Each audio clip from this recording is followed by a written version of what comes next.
selalu berusaha menyimpan sesuatu yang bisa membawa manfaat, baik untuk dirinya, untuk anak cucunya, maupun untuk keluarganya, untuk masa kini dan masa depannya.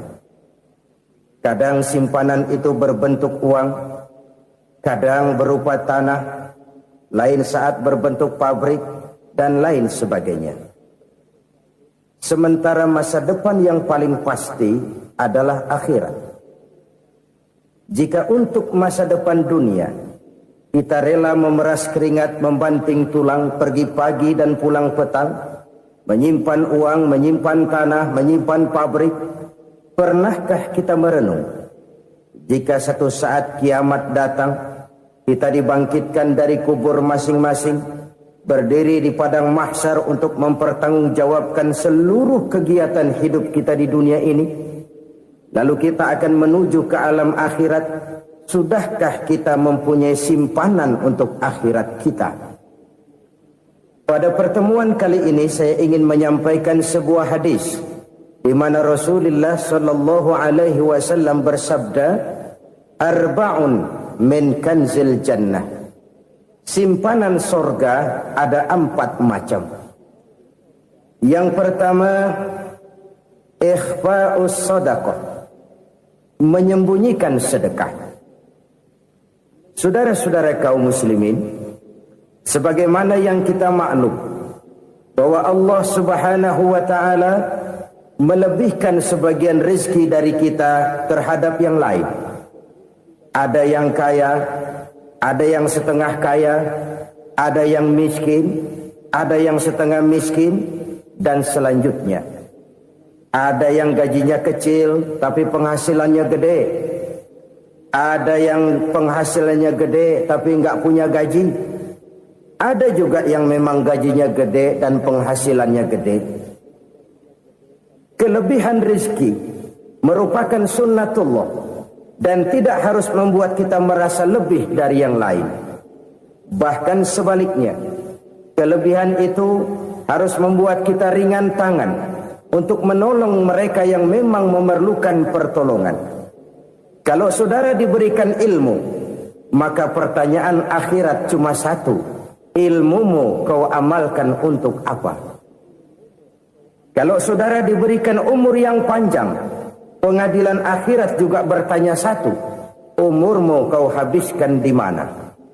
Tapi kalau saudara diberikan harta, pengadilan akhirat akan bertanya 2: hartamu kau dapat dari mana? Kau belanjakan kemana? Dari mananya ditanya dan kemananya juga ditanya. Oleh karena kita akan dimintakan pertanggungan jawab, maka amanah yang bernama harta ini harus kita gunakan dengan sebaik-baiknya. Ada penggunaan yang merupakan kewajiban, itu zakat namanya. Ada penggunaan yang sewaktu-waktu, itu infak namanya. Ada yang lebih sewaktu-waktu lagi, dan itu sedekah namanya. Zakat dia terikat oleh haul dan nisab, oleh putaran batas waktu dan ukuran dari harta itu sendiri. Sedangkan infak terikat oleh situasi dan kondisi perekonomian seseorang. Sedangkan sedekah tidak terikat dengan apapun. Dalam kondisi seperti apapun kita bisa melakukan sedekah dengan yang terkecil sekalipun. Sampai-sampai Rasulullah sallallahu alaihi wasallam mengajarkan, la tahqiranna minal ma'rufi syai'an walau an talqa akhaka biwajhin talik. Atau ada hadis, tabassumuka fi wajhi akhika laka shadaqah. Senyumanmu kepada temanmu adalah sedekah. Jadi untuk melakukan sedekah tidak harus dalam berbentuk uang. Dengan ilmu kita bisa sedekah. Dengan tenaga kita bisa bersedekah, dengan pikiran kita bisa bersedekah, bahkan senyum kepada teman itu pun sedekah. Jadi kalau sedekah dengan uang memang belum punya uang, nyengir aja banyakin. Itu asal pada tempatnya, jangan lalu ketemu tiang listrik cengengesan. Tentu tidak pada tempatnya dan tidak wajar. Nah, sedekah yang paling dicintai Allah adalah sedekah yang disembunyikan. Artinya, jauh dari sifat riya. Kan kadang-kadang ada orang sedekah itu disebutkan namanya, apa tidak bagus? Kalau memang niatnya ikhlas, ya bagus-bagus saja. Untuk memberikan sugesti kepada yang lain. Di Fulan bin Fulan nyumbang sekian, diumumkan. Boleh kalau niatnya untuk memberikan rangsangan kepada yang lain supaya dia menyumbang lebih besar dari orang tadi. Tapi kalau itu mendatangkan riya, maka sedekah yang paling dicintai Allah adalah sedekah yang disembunyikan. Tangan kiri saja tidak tahu apa yang diberikan oleh tangan kanan. Sedekah yang dilakukan dengan ikhlas akan merupakan perbendaharaan surga, tersembunyi dari pandangan orang lain, tidak seorang pun tahu. Karena memang sikap yang baik adalah melupakan kebaikan dan mengingat kesalahan. Itu salah satu ciri orang bahagia. Orang yang selalu mengingat kesalahannya dan berusaha melupakan segala kebaikannya. Kalau dia akan berada kebaikan, dia tidak bisa ikut, dia merasa rugi karena dia merasa belum pernah berbuat baik. Tapi kalau akan melakukan kesalahan baru, dia ingat kesalahan yang sudah-sudah, sehingga terhalang baginya untuk melakukan satu kesalahan baru. Demikianlah saudara-saudara, bahwa Allah melebihkan rizki sebagian kita dari yang lain, agar terjadi tolong-menolong dalam kehidupan ini. Jadi kesenjangan yang nature, kesenjangan yang alami, itu sunnatullah. Ada yang kaya, ada yang miskin, ada yang kelas menengah. Nah, kenapa lalu sekarang kita berusaha mengentaskan kemiskinan? Oleh karena adanya kesenjangan struktural. Kalau yang kaya bisa semakin kaya, kenapa yang miskin tidak bisa naik jadi ikut sedikit kaya? Sebab pada dasarnya Islam adalah agama yang sejak turunnya sudah berupaya memerangi kemiskinan. Bahkan dikatakan kemiskinan itu mendekatkan kepada kekufuran. Orang kalau miskin udah dekat banget sama kafir. Gampang menjadi kafir. Berapa banyak saudara-saudara kita yang oleh karena soal perut, oleh karena soal materi, terpaksa meninggalkan dan menanggalkan akidahnya. Menjual petunjuk yang diberikan Allah dengan kesenangan dunia yang cuma sebentar ini. Na'udzubillah, thumma na'udzubillah. Jadi makin kita sembunyikan satu sedekah, semakin banyak perbendaharaan kita di surga. Sedekah yang paling dicintai Allah adalah sedekah yang disembunyikan. Malahan ada seorang sufi, dia punya kebiasaan kalau pergi sholat Jumat dia bawa uang, itu uang dia taruh di bawah tikar masjid. Dia niat sedekah kepada siapa saja yang nemuin itu duit. Maksudnya apa? Supaya yang nemuin nggak tahu siapa yang punya duit. Demikian dia saking ingin menyembunyikan sedekahnya. Karena sifat riya itu bisa memakan amal kita sendiri. Riya itu termasuk menyebut-nyebut kebaikan kita. Orang yang suka nepuk dada, sedikit-sedikit ngitungnya kalau nggak gua. Tuh kalau nggak gua tuh yang belah situ kalau nggak gua. Iya kalau nggak lu kenapa emang? Orang yang suka menepuk jasad. Tuh biasanya memang begitu saudara-saudara. Kalau perang lagi berkecamuk, orang nggak sempat ngaku jadi pahlawan. Tapi begitu perang selesai, yang kagak kenal bedil ngaku pahlawan, mas. Itu sesuatu yang biasa. Oleh karenanya, orang-orang yang ikhlas dalam bersedekah, disembunyikannya sedekah itu, Allah cinta betul. Malahan ada hadis memberikan jaminan, inna sedaqatal mar'il muslimi tazidu fil umri wa tadfa'u mitatas su'i. Sesungguhnya sedekahnya seorang mukmin tazidu fil umri, bisa menambah umur panjang. Wa tadfa'u mitatas su'i, dan menyelamatkan manusia dari mati secara su'ul khatimah. Jadi siapa yang kepengen panjang umur, banyaklah sedekah. Yang bosan hidup, pelit terus. Sedekah menambah panjang umur dan menyelamatkan manusia dari mati secara su'ul khatimah. Pak, katanya umur itu nggak bisa ditambah, nggak bisa dikurangin. Kapan? Kalau ajal sudah datang. Wa idza jaa ajaluhum la yastakhiruna sa'atan wa la yastakdimun. Kalau ajal datang tidak bisa dimajukan, tidak bisa dimundurkan. Itu kalau ajal sudah datang. Tidak bisa lagi umur ditambah dikurangi, sudah datang. Tapi kalau belum datang, itu kan haknya Allah. Mau ditambah, mau dikurangi, hak prerogatif Allah. Sebagai pencipta manusia, Allah Maha Kuasa dan Maha Mampu. Sedekah ini menambah panjang umur dan menyelamatkan manusia dari mati secara su'ul khatimah. Itu orang mati kan sama ya, kondisinya mati, nggak nafas. Tapi hakikat mati kan lain-lain. Ada yang mati itu husnul khatimah, baik akhirnya. Misalnya lagi ngaji mati, lagi sholat mati, lagi sedekah mati. Ini yang dinamakan dengan husnul khatimah, baik di akhirnya.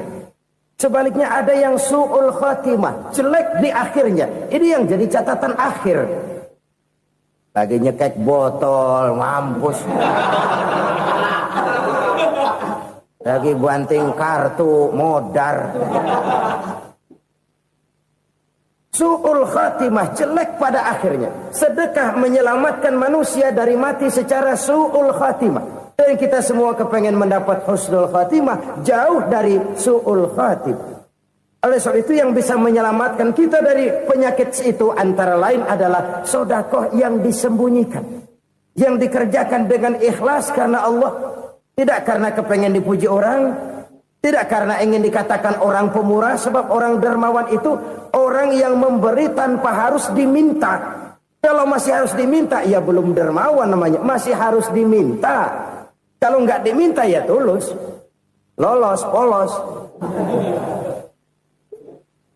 Saudara-saudara kaum muslimin rahimakumullah.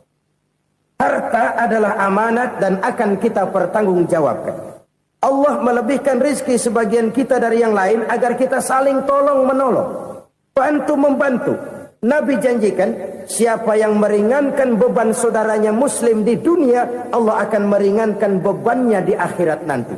Sebuah jaminan dari baginda Nabi. Si orang yang kita bantu barangkali tidak bisa membalas, Allah yang akan membalas lewat jalan lain yang tidak pernah kita sangka-sangka. Ada orang tanya, Pak, ini ada orang nyumbang masjid sambil marah-marah, bagaimana? Saya bilang sumbangannya aja ambil, marahnya jangan. Marahnya jangan diambil, itu urusan dia. Saudara-saudara kaum muslimin rahimakumullah. Umat Islam ini kan umat yang punya potensi besar. Kadang kita merenung, kenapa kadang-kadang pembangunan masjid kok lambat sekali? Kalau hotel hari ini peletakan pertama, bulan depan peresmian. Supermarket hari ini peletakan batu pertama, minggu depan peresmian. Tapi kalau sudah yang namanya masjid, kadang-kadang peletakan batu pertama sekaligus jadi batu terakhir. 3 tahun, 4 tahun, campur nebar jalak di jalanan, duit dijaring kayak ikan sepat. Apa tidak ada orang Islam yang kaya? Banyak. Apa tidak ada pengusaha muslim yang jadi konglomerat? Ada. Lalu yang belum banyak itu yang komit terhadap nilai-nilai agamanya. Akhirnya kita jatuh jadi umat yang lemah. Belum ada pengusaha konglomerat muslim buka pabrik supermi cap beduk misalnya umpamanya atau pabrik kecap cap sorban supaya identitas keislamannya sedikit kelihatan. Kita jatuh jadi umat yang lemah karena potensi tidak terinventarisir dengan baik. Kita ini ibarat kompor yang cuma matengin nasi orang lain. Potensi kita dimanfaatkan oleh orang lain. Ukhuwah Islamiyah kita baru terbatas kepada silaturahmi.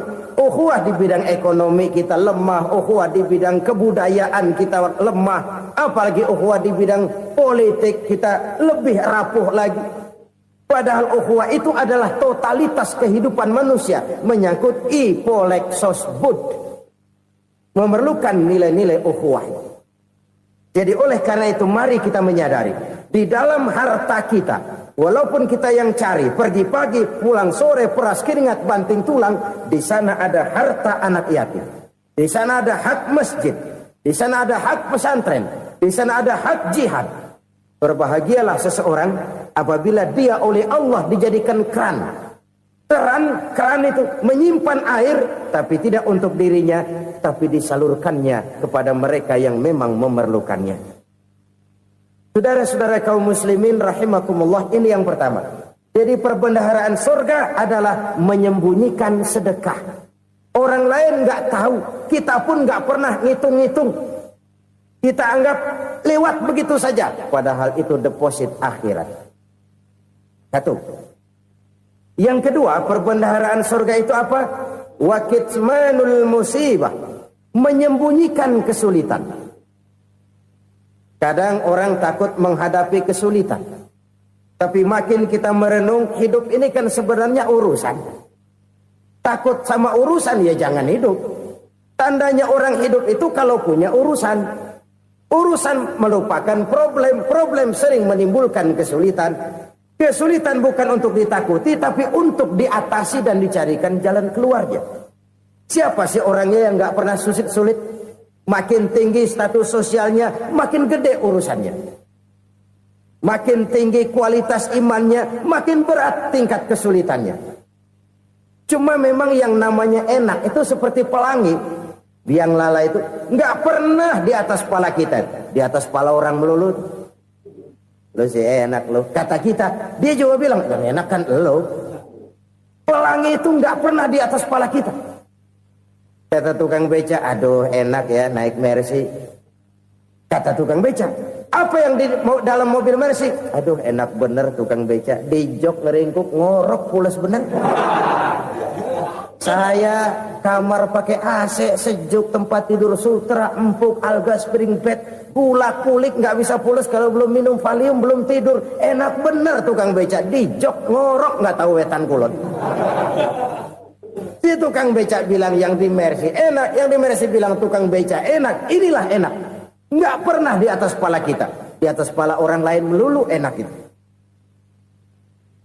Nah, saudara-saudara, yang merupakan perbendaharaan surga itu orang yang bisa menyembunyikan kesulitan. Baik pribadi ataupun rumah tangga. Nih terutama rumah tangga yang jadi soalnya. Kadang-kadang kita ini kalau senang, sebaliknya. Kalau senang kita diam. Kalem aja, cuek. Banyak banget duit kita, bawaan diam aja udah. Malah ketemu orang takut. Tapi begitu susah, sekampung tahu. Padahal Nabi mengajarkan perbendaharaan surga itu menyembunyikan musibah, menyembunyikan kesulitan. Kalau enak, cerita sama orang-orang. Kalau nggak enak, rasain sendiri, tekan sendiri, atasin sendiri. Kita kan sebaliknya. Tenang kita diam, asal lagi susah, paling tidak kita nyari teman buat cerita kesusahan. Siapa orangnya yang nggak pernah susah? Cuma soalnya bagaimana kita mengatasi kesusahan itu sendiri. Begitu juga misalnya kalau orang sudah berumah tangga, itu orang tuanya harus menjadi tempat dia cerita yang enak-enak saja. Yang nggak enak rasain berdua, selesaikan berdua, atasin berdua. Jangan dibalik. Asal senang diam, giliran susah saja. Maknya laporan. Terbalik. Bisa menjaga security informasi. Maka nama bayam keluar diam, malah seluitan. Enak amat lo makan daging ayam. Security informasi. Saudara-saudara kaum muslimin rahimakumullah. Ujian yang terberat itu yang pernah diberikan kepada para nabi, para rasul, para aulia, para ulama. Makin tinggi keimanan, makin berat bentuk kesulitan. Ayo saya kemukakan satu contoh saja. Ada seorang nabi yang kaya, nabi kaya, namanya Nabi Ayub. Iblis kalau orang begini kan keki, ibadahnya rajin, kaya. Nih yang kayak begini susah digodain. Kalau ibadahnya rajin, miskin, kali bisa disogok. Sini imannya mantap, ibadahnya rajin, kaya, nabi lagi. Tapi namanya iblis, nggak kurang akal. Laporan, Tuhan, kenapa Les? Ya ini bahasa saya, bahasa Qur'annya sih nggak gitu. Itu hambamu yang namanya Ayub, dia rajin ibadah cuma karena dikasih kaya aja. Coba kasih miskin dia, berhenti dia sembahyang. Ah, kamu bisa aja. Saya tahu Ayub itu hambaku yang ikhlas. Saya buktiin Tuhan, silahkan. Dibuktiin lah, iblis turun ke alam ini. Yang mula-mula dia lakukan, dia rusak sawah ladang Nabi Ayub. Dia binasakan binatang ternak Nabi Ayub. Sehingga dalam waktu singkat, jatuhlah Nabi Ayub dari orang paling kaya, jadi orang paling miskin. Beliau masih ibadah di mihrab dalam masjid. Datang iblis. Saudara Ayub, ya. Lagi ngapain? Ibadah. Nyembah Allah, nyembah Allah. Oh, percuma. Kenapa? Tuhan yang ente sembah nih, dia udah bikin miskin ente. Sawah ladang ente hancur lebur, binatang ternak binasa. Sekarang ente jadi orang paling miskin. Ngapain nyembah Tuhan kayak begitu? Tekor. Udah berhenti dah ibadah, berhenti ibadah. Ini iblis sama Tuhan laporannya lain, yang dikerjakan kepada Nabi Ayub juga lain. Benar begitu iblis, kata Nabi Ayub. Iya, sawah ladang saya habis, buras. Binatang ternak saya binasa, binasa. Saya miskin, bangpak. Apa jawab Nabi Ayub? Bukan innalillahi, ya ini hebat. Alhamdulillahillazi a'tani wa akhza minni. Segala puji bagi Allah yang telah memberikan harta kepada saya dan sekarang mengambilnya lagi. Alhamdulillah. Allah yang ngasih, Allah yang ambil. Itu mah urusan Allah. Iblis cuman ibadah jalan terus, sujud lagi Nabi Ayub. Iblis seleher gondok banget. Dasar Nabi nggak mempan dia apa-apain. Miskin malah alhamdulillah. Allah yang ngasih, Allah yang ambil.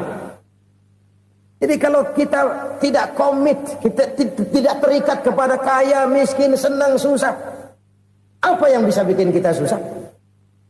Jadikan kekayaan, kemiskinan, jadikan senang, susah sebagai anak buah yang bisa kita atur. Jangan kekayaan ngatur kita, jangan kemiskinan ngatur kita. Kita yang harus mengatur mereka. Senang, susah, kaya, miskin, bahagia, sengsara, jadikan itu anak buah yang bisa kita atur. Kalau sekarang kita kaya, lain saat boleh jadi kita miskin, semiskin-miskinnya. Allah yang ngasih, Allah yang ambil. Tenaga mana yang bisa menghalangi? Ibadah jalan terus. Iblis makin gondok. Dasar Nabi loh. Akhirnya apa? Nabi Ayub dikerjain, diberikan penyakit.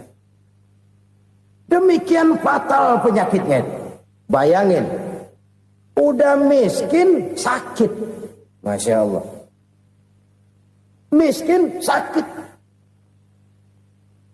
Sakitnya nggak lama, kira-kira 16 tahun. Istrinya 3, 2 mental minta ceraiin. Ngerawatin laki bengek begini. Senang belum tentu, susah udah pasti nih. Cerai aja, cerai dah. Cerai. Tinggal satu Siti Rahmah yang setia menemani beliau. Sesetia-setianya hati perempuan. Satu saat Siti Rahmah bilang, "Bang, iya, abang kan Nabi, Bang. Lalu, namanya Nabi kan doanya jarang meleset, Bang. Maksud kamu minta kenapa sih sama Tuhan biar abang sembuh, baik dah, Bang?" Siti Rahmah, iya. Saya sakit berapa tahun sih dah? 16 tahun, Bang. Sebelum ini saya sehat berapa tahun? Ya kira-kira 60 tahun, Bang. Nah, coba ente banding-bandingin, Rahmah. Saya dikasih sehat 60 tahun. Dikasih sakit 16 tahun. Sudah nggak sabar mau doa kepada Allah minta sembuh. Saya malu kepada Allah. Diuji dengan yang luar biasa seperti ini, tidak mengganggu stabilitas kehambaannya. Dia tetap menghamba kepada Allah Subhanahu wa ta'ala. Saudara-saudara kaum muslimin rahimakumullah. Kunci menghadapi kesulitan itu apa? Allah jelaskan dalam satu ayat, wa basyiris sabirin alladzina iza asabathum musibah qalu inna lillahi wa inna ilaihi raji'un. Gembirakan orang-orang yang sabar Siapa mereka itu? Yang apabila mendapat musibah mereka kembali kepada keyakinan dasar, segalanya dari Allah dan segalanya akan kembali kepada Allah. Ini konsepsi dasar dari sikap muslim dalam menghadapi berbagai kesulitan. Segalanya dari Allah, segalanya akan kembali kepada Allah. Kalau ini sudah kondisi dasarnya, maka kita akan lapang menghadapi kenyataan bagaimanapun pahitnya. Apakah itu namanya miskin, apakah itu namanya sakit, bahkan maut sekalipun. Maut sekalipun. Segalanya dari Allah, segalanya akan kembali kepada Allah. Ini sikap hidup, bukan sekedar ucapan. Kita kadang-kadang menjadikannya sebagai ucapan. Mulutnya sehingga berhenti, innalillahi wa inna ilaihi rajiun, tapi nangisnya terus gerung-gerungan. Bukan itu, ini kesadaran moral. Kalau segalanya dari Allah, segalanya kembali kepada Allah, kan sebenarnya cuma nunggu giliran. Hari ini saya nyembayangin dia, entah hari apa saya disembayangin orang. Hari ini saya antar dia ke kubur, entah hari apa orang nganterin saya ke kubur. Hari ini saya tahlilkan dia, entah nanti kapan orang tahlilkan saya. Segalanya dari Allah, segalanya akan kembali juga kepada Allah. Oleh sebab itu saudara-saudara, kesulitan bukan untuk ditakuti. Kesulitan justru untuk diatasi, dicarikan jalan keluarnya. Dan tidak ada orang yang tidak pernah mendapat kesulitan. Tidak ada. Semakin tinggi status sosial, semakin tinggi kualitas keimanan, semakin besar juga tingkat kesulitan. Hanya saja bagaimana cara kita mengatasinya. Dan Al-Quran menyatakan, inna ma'al usri yusra. Di balik kesulitan itu pasti ada kemudahan. Roda itu berputar. Karena itu Rasulullah sallallahu alaihi wasallam mengingatkan kepada kita, ta'arraf ilallahi fir rakha ya'rifka fis syiddah. Ingatlah kepada Allah di waktu kamu senang, supaya Allah ingat kepada kamu di waktu kamu susah. Kalau waktu senang kita ingat kepada Allah, kita susah, Allah tidak akan meninggalkan kita. Tapi kalau waktu senang kita jauh dari Allah, sujud tidak sempat, dengan masjid jauh, ketika senang kita lupakan Allah. Nanti begitu kita susah, Allah lupakan kita. Dan itu menyakitkan. Oleh karena itu orang-orang tua kita dulu bilang, kalau lagi sehat ingat-ingat lu bakal sakit nanti. Kalau lagi kaya ingat-ingat satu saat kita bakal jatuh miskin. Bahkan kalau lagi muda ingat-ingat kita bakal tua. Dan yang terpenting kalau lagi hidup ingat-ingat kita bakal mati. Saudara-saudara kaum muslimin rahimakumullah. Jadi yang kedua yang merupakan perbendaharaan surga, menyembunyikan musibah. Saudara-saudara kaum muslimin rahimakumullah. Hal ketiga yang merupakan perbendaharaan surga adalah wasilatur rahmi. Orang yang suka bersilaturahmi. Sebagaimana yang kita maklum bahwa manusia adalah makhluk yang disebut zon politika. Makhluk sosial yang tidak mungkin hidup sendiri-sendiri. Betapa dan siapapun kita memerlukan orang lain. Bodoh betul manusia kalau tinggal di tengah masyarakat tapi tidak mau bermasyarakat. Merasa hebat sendiri, pintar sendiri, gagah sendiri, kaya sendiri. Mungkin kalau mati juga ngubur sendiri. Jangankan kita di sini, di sorga saja Nabi Adam waktu sendirian bengong melulu, ngondar mandir. Allah tegur dam sepi dam. Ya ini kalau bahasa saya. Iya Tuhan sepi ini nggak ada coret-coretan pisan ini. Diciptakan Siti Hawa baru anteng Nabi Adam. Itu di surga. Cobalah. Umpamanya saudara tinggal di Jakarta nih. Kayak bener. Apaan aja di Jakarta punya saudara dah. Jembatan Semanggi ambil. Monas buntel bawa pulang. Hotel-hotel ambil semua. Cuman tinggal di Jakarta sendirian, apa enaknya? Betapa dan siapapun kita perlu orang lain. Tidak ada seorang pun yang bisa memenuhi kebutuhan hidupnya secara sendiri-sendiri. Nah, Islam telah menyelamatkan manusia dari ras diskriminasi. Mengikat manusia dengan persaudaraan yang berlandaskan kepada akidah. Karena itu dianjurkan bersilaturahmi. Bahkan Nabi menyatakan, man arada ayyubsata lahu fi rizqihi wa yunsa'a fi atharihi falyasil rahimah. Siapa yang kepengen diluaskan rezekinya dan dipanjangkan usianya, banyaklah ia bersilaturahmi. Siapa yang kepengen dimudahkan rezekinya, hendaknya ia banyak bersilaturahmi. Kalau banyak teman, kesulitan kan paling tidak ada tempat cerita.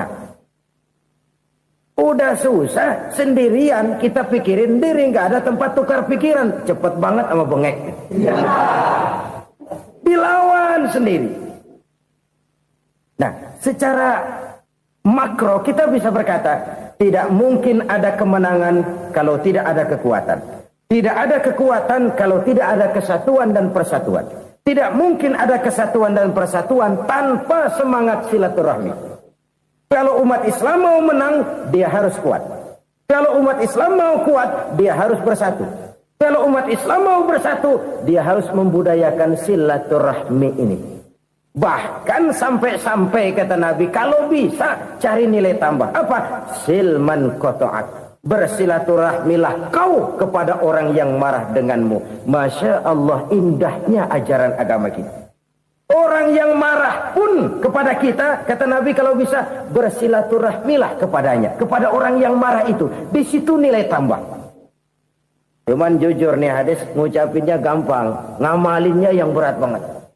Orang marah sama kita, kita disuruh silaturahmi. Ada apa malu? Lu marah, ada gue marahan lagi. Gue pikirin. Saudara-saudara kaum muslimin rahimakumullah. Tapi ini yang diajarkan, bahkan ini yang dicontohkan oleh baginda Rasul. Bagaimana begitu mudah, misalnya satu saat Abu Jahal ini ngatur strategi bagaimana bikin Muhammad celaka. Dia gali lubang di depan tempat tidurnya. Dia tutupin daun korma. Terus dia panggil seseorang, ke sini. Kasih tahu Muhammad, pamannya sakit keras, minta ditengokin. Berangkat orang ini ke sana. Muhammad, labbaik. Pamanmu sakit keras, dia minta ditengokin. Baik, saya akan datang menjenguk beliau. Berangkatlah Nabi ke rumah Abu Jahal tanpa prasangka apapun. Abu Jahal udah pasang setil, selimut 3 rangkap setengah dipakai, persis kayak orang meriang. Tapi sembari ngintip dari balik selimut, begitu Muhammad buka pintu, nah masuk perangkap nih. Muhammad jalan menuju tempat pembaringan. Makin lama makin dekat, makin lama makin dekat, makin dekat ke lubang yang dipasang oleh Abu Jahal itu. Dalam hati Abu Jahal, terus dah jatuh, mampus dah lu ini. Mampus lu hari ini nih. Apa yang terjadi? Malaikat Jibril datang. Muhammad, pamanmu cuma pura-pura sakit. Di depan tempat tidurnya ada lubang perangkap supaya kamu jatuh ke situ. Sudah, kamu pulang. Balik kanan Nabi. Sudah hampir jatuh ke lubang, balik kanan, pulang. Bayangin kecewanya Abu Jahal. Muhammad dikit lagi, Muhammad dikit lagi. Enggak paman, saya pulang aja.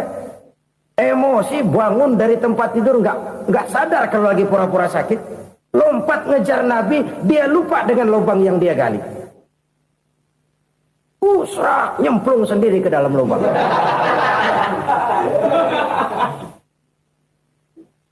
Nabi terus berlalu. Ini terjadi keanehan. Jatuh ke lubang yang dia gali itu sebenarnya nggak terlalu dalam ya, antara 3-4 meteran lah. Tolong saya jatuh ke lubang ini. Datanglah pelayan-pelayannya itu. Angkat saya dari sini. Oh, yang ngulurin tambang. Satu gulung, belum juga nyampe itu tambang. Kurang, beli lagi ke warung. Sambung, ulur lagi, nggak juga bisa sampai. Wah, ini kerjaan Muhammad ini. Tolong, siapa salah seorang kamu ke rumah Muhammad, kasih tahu encangnya kecebur. Minta ditolongin. Sampaikan kepada Rasul. Kenapa? Pamanmu jatuh ke lubang, Muhammad minta tolong diangkatin.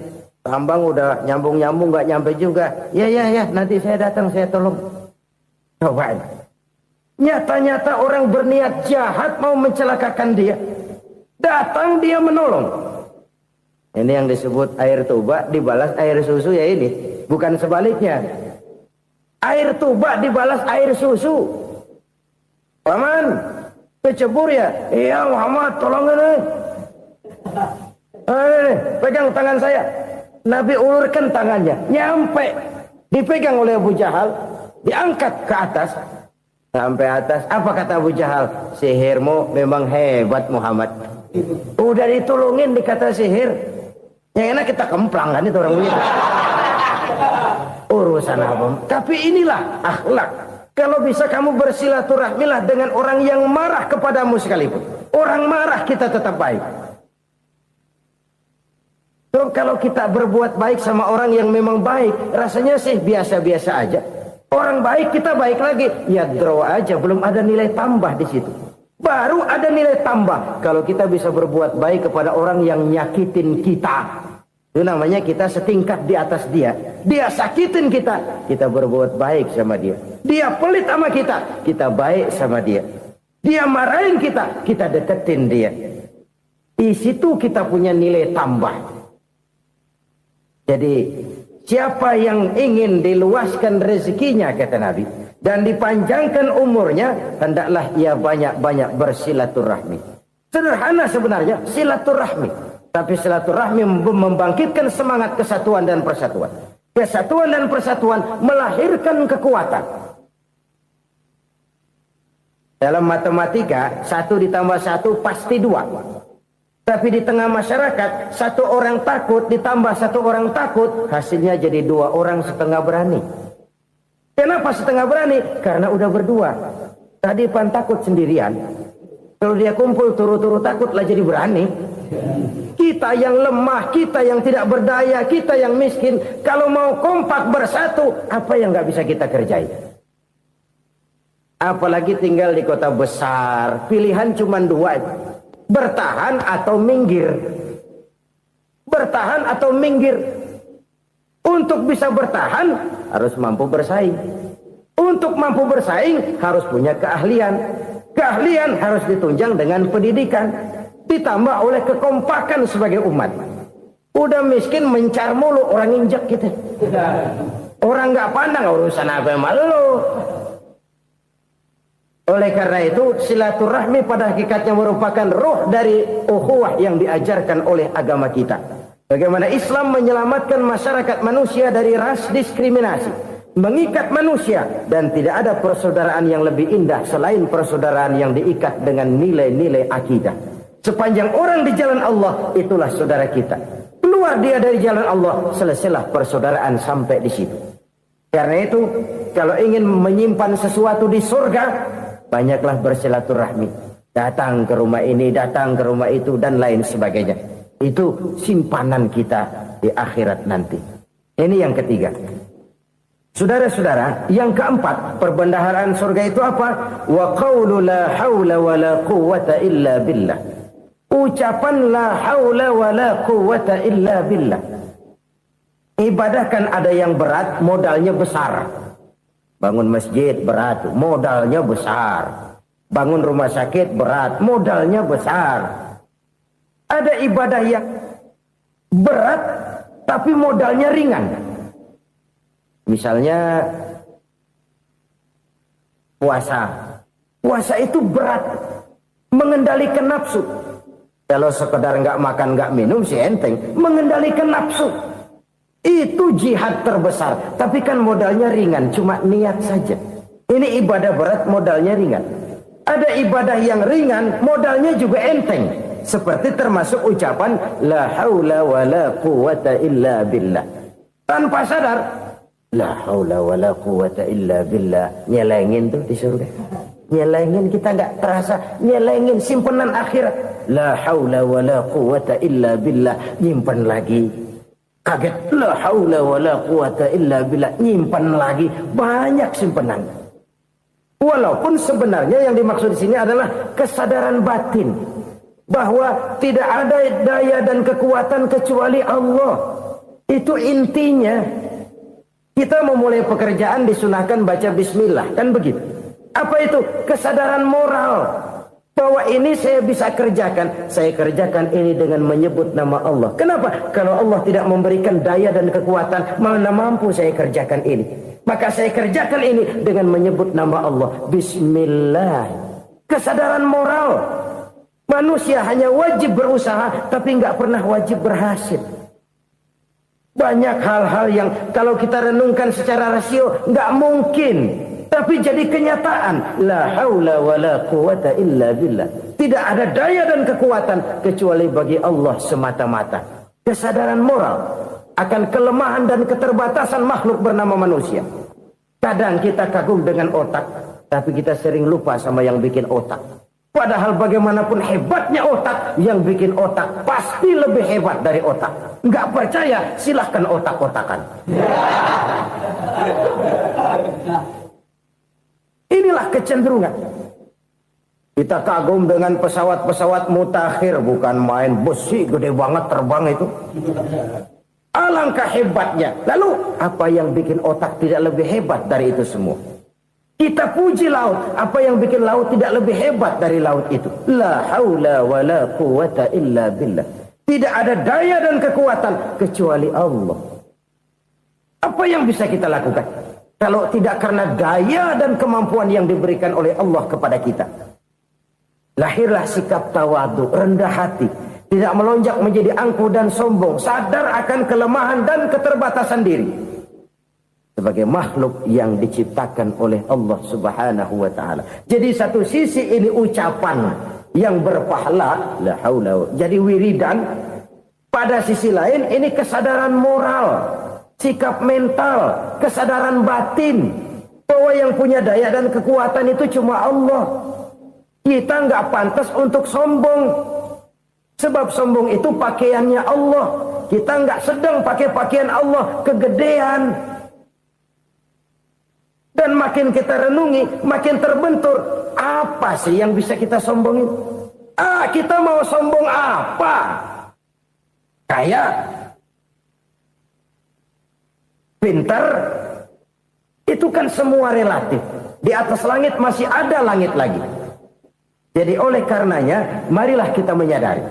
Manusia hanya wajib berusaha, tapi tidak pernah wajib berhasil.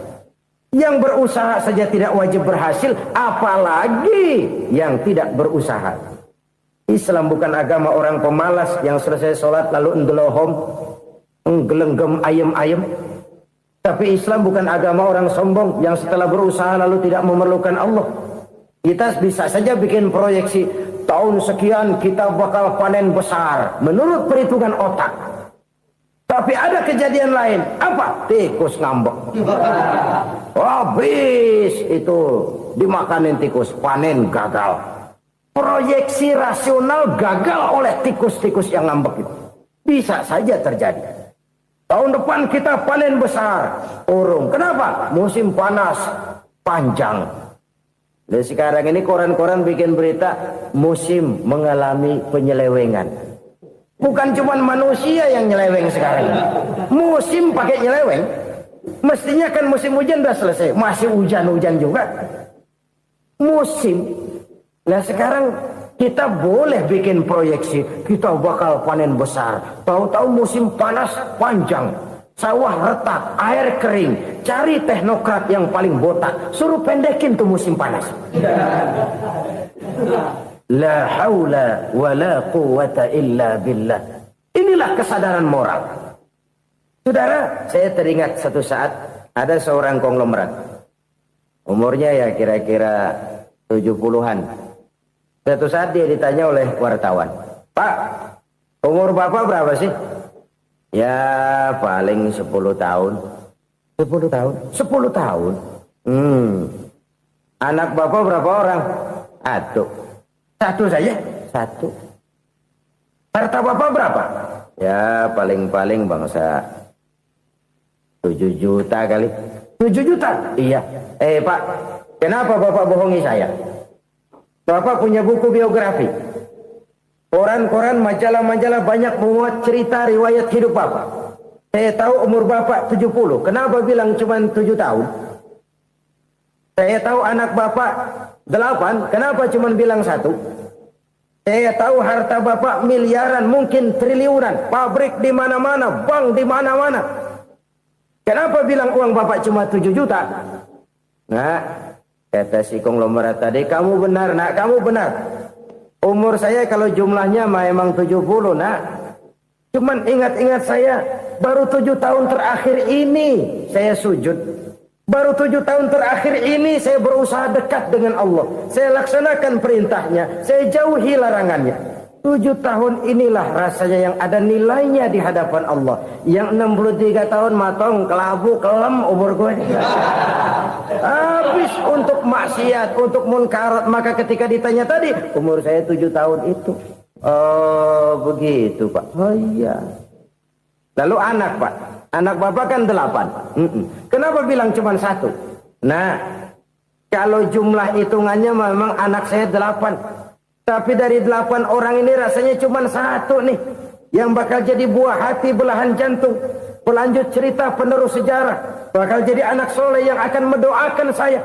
Cuma 1 rasanya anak saya ini yang bakal jadi buah hati saya. Besar-besaran saya. Yang akan mendoakan di kubur saya. Yang akan mendoakan di akhirat saya.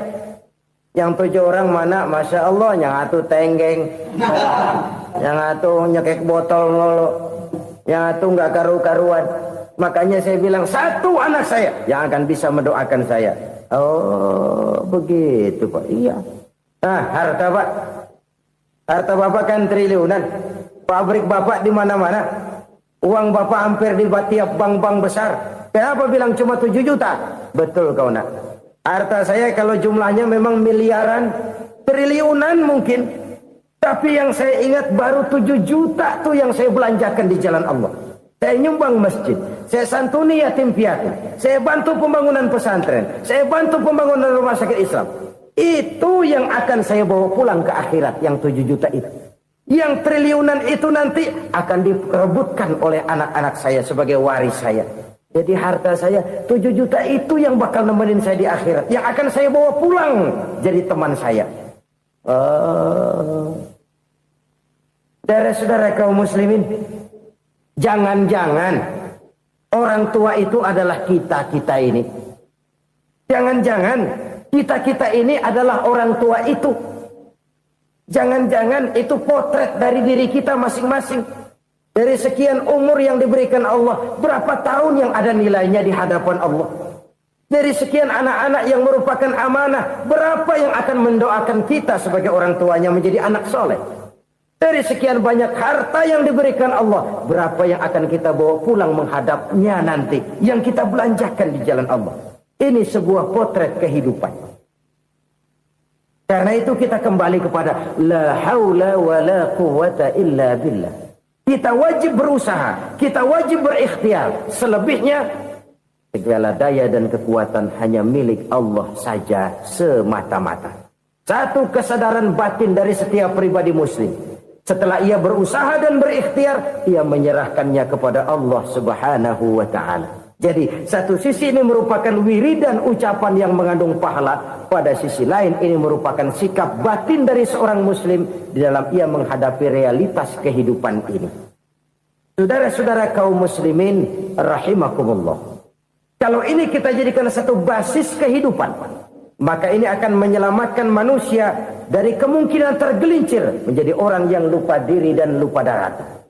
Sebab itu Imamul Ghazali berpesan, jadidis safinah fa innal bahra amiq wa khuziz zad fa inna safara ba'id wa khaffifil hamla fa innal hamla sadid. Perbarui selalu kapalmu karena lautan sangat dalam. Bawa bekal yang banyak karena perjalanan ini sangat jauh. Ringankan beban karena kebanyakan beban akan menyakitkan. Alangkah indah kalimat ini, alangkah dalam makna yang terkandung di sana. Perbarui selalu kapalmu karena lautan sangat dalam. Apa artinya ini? Jaga mentalmu baik-baik. Pelihara imanmu baik-baik karena hidup penuh cobaan seperti lautan. Kita kalau berlayar di lautan kan kadang-kadang tenang, angin bertiup sepoi-sepoi basah. Jika malam datang bintang gemintang bertabur menghias cakrawala. Rembulan memantulkan sinarnya dengan indah. Dalam keadaan begitu berlayar enak. Tapi lain saat ombak menggunung, halilintar menyambar, angin topan bertiup. Berapa banyak sudah saudara-saudara kita yang tenggelam di lautan dunia tanpa sadar bahwa dia belum sampai kepada pantai yang akan dituju. Berapa banyak sudah saudara-saudara kita yang tenggelam di lautan dunia ini tanpa sempat bangkit lagi. Dia menyangka sudah sampai kepada tujuannya. Hati-hati kapal jangan sampai bocor karena lautan sangat dalam. Iman ini jaga baik-baik karena hidup penuh dengan ujian. Wa khuzizat fa inna safara ba'id. Bawa bekal yang banyak karena perjalanan sangat jauh. Saudara mau ke Bandung, bawa duit. Saudara mau ke Surabaya, banyakan lagi duitnya. Saudara mau ke Mekah, gepokan, iketan tuh duit nggak lembaran lagi. Makin jauh perjalanan, makin banyak bekal yang harus kita bawa. Kalau saudara dari Jakarta mau ke Surabaya, kagak bawa duit berangkat juga, itu sih bukan berani namanya, nekat. Sampai Surabaya belum tentu, sengsara di jalan udah pasti. Kenapa? Nggak bawa bekal berangkat. Sama juga kita nih, misalnya belum sempat sembahyang, mati. Waduh, berani banget orang. Belum punya bekal, mati. Sengsara di jalan. Atau bekal tidak cukup. Dari Jakarta saudara mau ke Surabaya, bawa duit 500 perak. Paling jauh Cikampek nyampenya itu. Paling jauh itu. Antara jauhnya perjalanan dengan bekal yang saudara bawa tidak seimbang. Hidup ini perjalanan panjang. A walking tour. Dimulai dari alam arwah. Sebelum jasad diciptakan, roh diciptakan lebih dulu.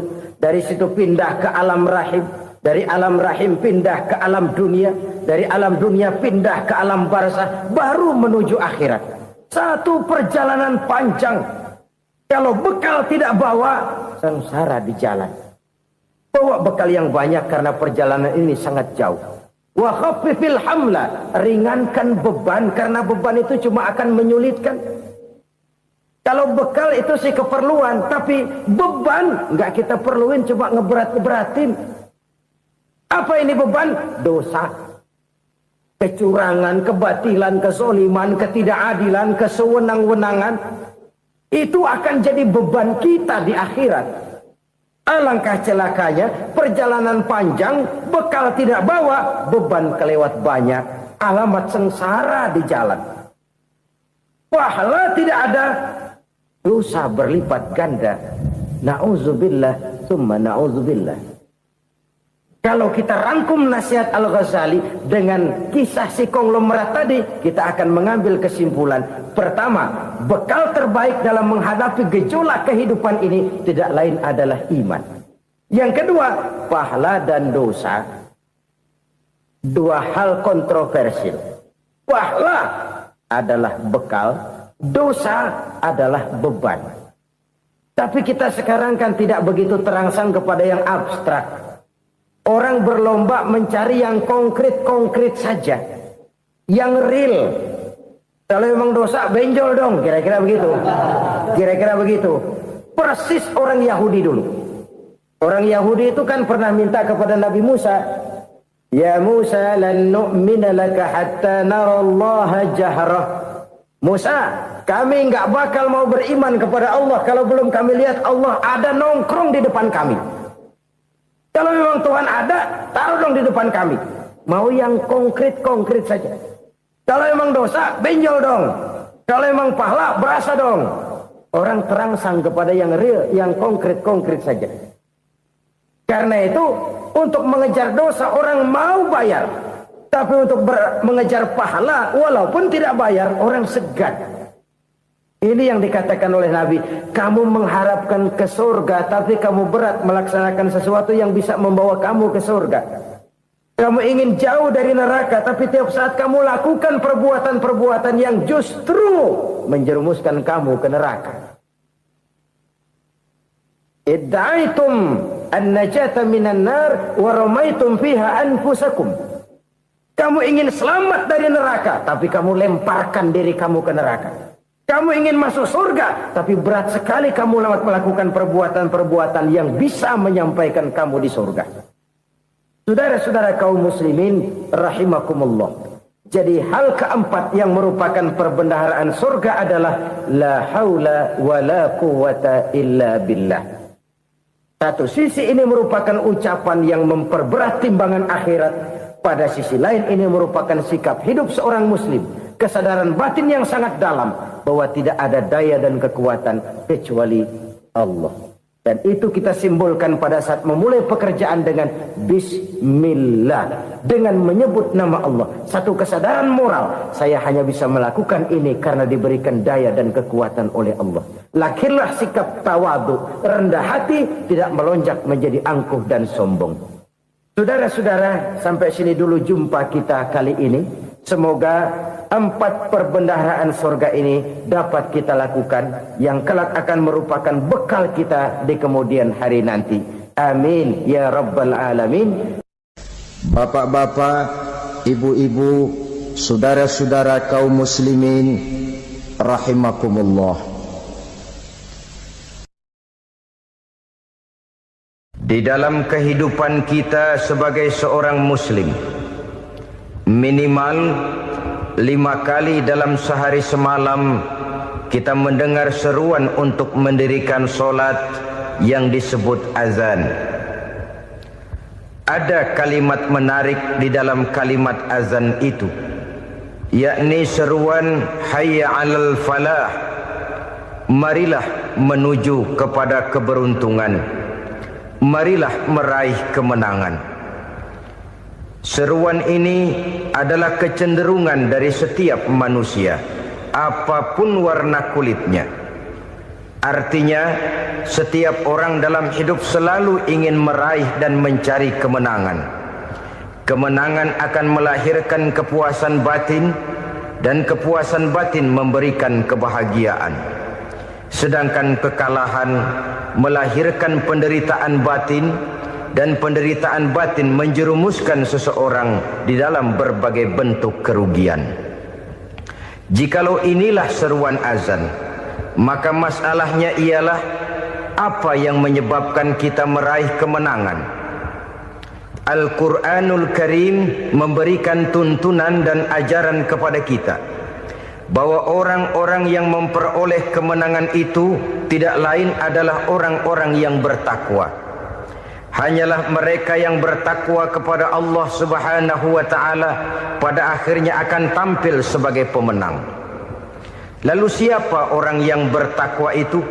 Dijelaskan dalam awal-awal Al-Baqarah, orang yang bertakwa yang akan meraih kemenangan. Pertama, allazina yu'minuna bil ghaib, yaitu orang-orang yang beriman kepada yang gaib. Percaya bahwa ada alam yang gaib, alam yang abstrak, alam yang tidak bisa dijangkau oleh salah satu daripada panca indera kita. Mereka percaya dan beriman kepada adanya malaikat, beriman kepada adanya iblis dan jin, beriman kepada adanya alam kubur, beriman kepada adanya alam mahsyar, beriman kepada adanya alam akhirat, beriman kepada adanya surga dan neraka. Beriman bukan cuma sekedar beriman dalam ucapan bibir saja, tetapi beriman yang nilai iman itu mampu mewarnai gerak dan gaya hidupnya. Iman yang meresap sampai ke tulang sumsum, kemudian memberikan dampak positif di dalam kehidupan manusia. Alam, kita tahu, adalah sesuatu yang selain Allah, dan Allah bukanlah alam. Apapun namanya selain daripada Allah, itu adalah alam. Alam pada hakikatnya terbagi menjadi 2. Ada alam syahadah, alam nyata, alam konkret, alam yang bisa dijangkau oleh salah satu indera kita. Kemudian ada alam ghaib, alam yang tidak bisa dijangkau oleh panca indera kita, alam metafisika, alam abstrak, alam yang wajib kita imani keberadaannya. Kita percaya bahwa malaikat itu ada, Kita percaya kepada jin, bahwa jin itu ada. Kita percaya kepada adanya iblis dan setan. Bukan percaya kepada iblis dan setannya, percaya bahwa iblis dan setan itu ada. Itu termasuk salah satu daripada sifat orang yang bertakwa kepada Allah. Saudara-saudara kaum muslimin rahimakumullah, kecenderungan pembangunan yang lebih bersifat materialistis biasanya menggeser aspek kehidupan rohani. Orang berpikir empiri, dan dalam pola pikir yang demikian maka alam gaib tidak lagi mendapat perhatian. Aspek kehidupan yang bersifat rohaniah malah mulai ditinggalkan. Akibatnya terjadilah kepincangan di dalam kehidupan kita. Pernah ada satu pengalaman pribadi dalam perjalanan kembali ke tanah air. Dalam pesawat di sebelah kanan saya duduklah seorang Jerman namanya Heiner Simonsen.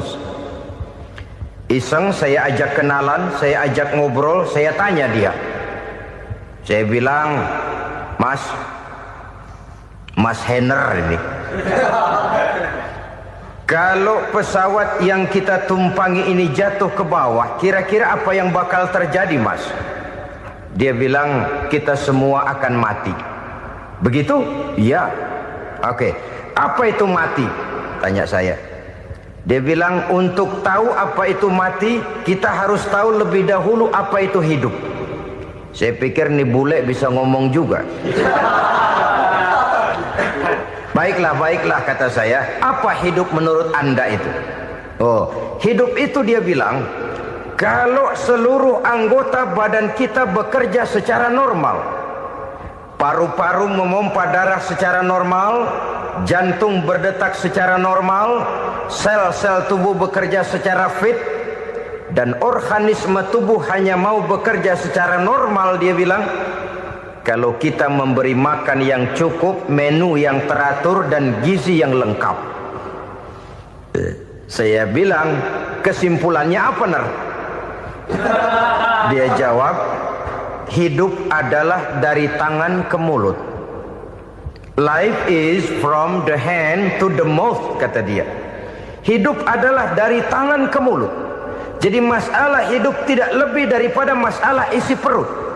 Orang pergi pagi, pulang sore, peras keringat, banting tulang, perut yang dibelain. Saya bilang, you are wrong. Sampean salah, Ner. Kamu orang Islam bukan? Bukan. Pantas. Kenapa saya salah? Dia bilang, ya jelas salah. Salahnya di mana? Kamu ini manusia. Kalau hidup cuma dari tangan ke mulut, saya bilang, kambing di kampung saya juga begitu pikirannya, Ner.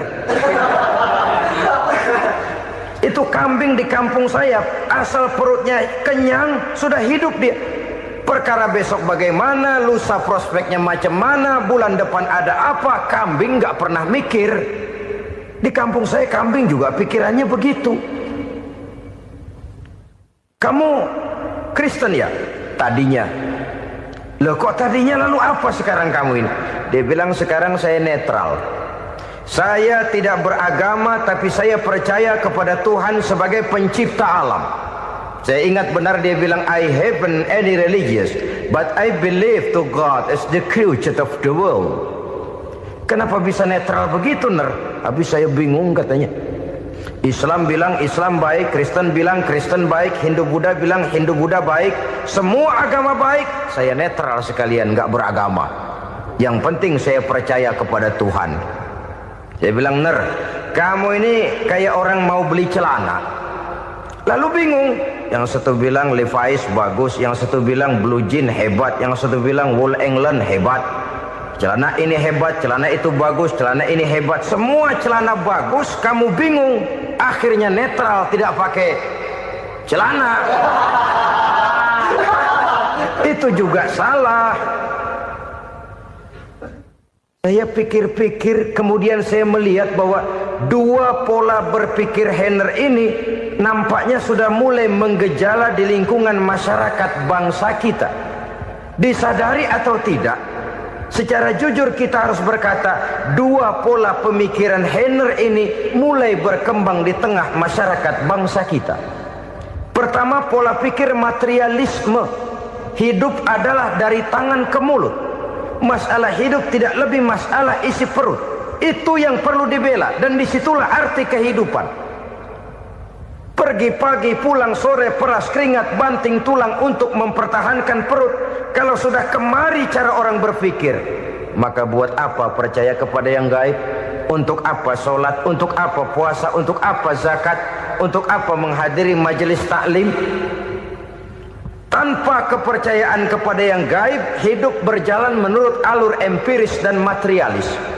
Kalau sudah ke sana cara orang berpikir, biasanya orang lalu cenderung menghalalkan segala cara. Hanyalah orang yang percaya bahwa akhirat ada. Hanyalah orang yang percaya bahwa alam kubur itu ada. Hanyalah orang yang percaya bahwa malaikat itu ada, hidupnya akan lebih terarah dan terkendali. Karena kepercayaan kepada yang gaib, yang merupakan fase daripada kehidupan setelah hidup yang sekarang ini, mewarnai gerak pribadi seseorang di dalam dia melakukan kegiatan hidupnya.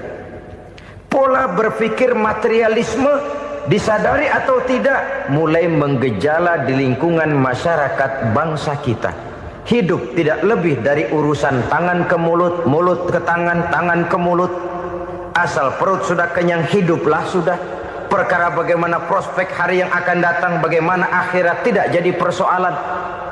Ini yang oleh Nabi diperingatkan, ad-dunya sijnul mu'min wa jannatul kafir. Dunia adalah penjara bagi orang beriman dan surga bagi orang kafir.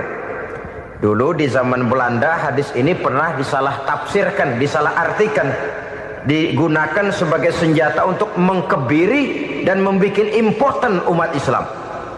Sudahlah umat Islam gak usah macam-macam, kata Belanda. Dunia ini kan penjara buat orang Islam, surga buat orang kafir. Di penjara jangan bertingkah.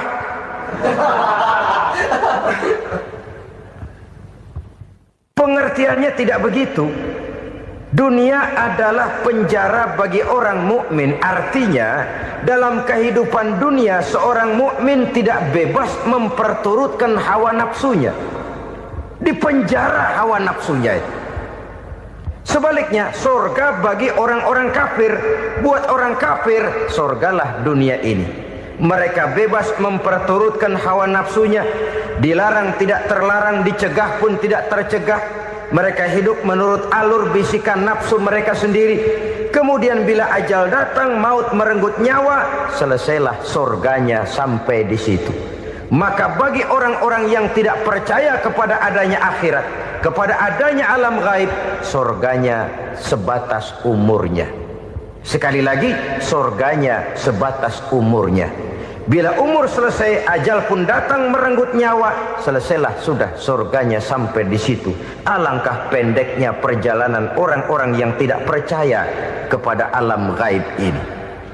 Bagi kita mukmin, jikalau kita mampu memenjarakan hawa nafsu, kita bisa bahagia di dunia ini. Dan Islam memang tidak menyuruh kita sengsara di dunia.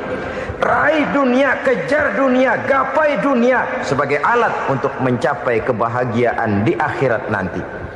Hidup adalah satu perjalanan panjang yang terbentang sejak kita terlahir dari alam rahim sampai kepada alam akhirat nanti. Andai kata kita gagal meraih kebahagiaan di dunia, toh kita masih punya akhirat. Tapi jangan jadi dalil yang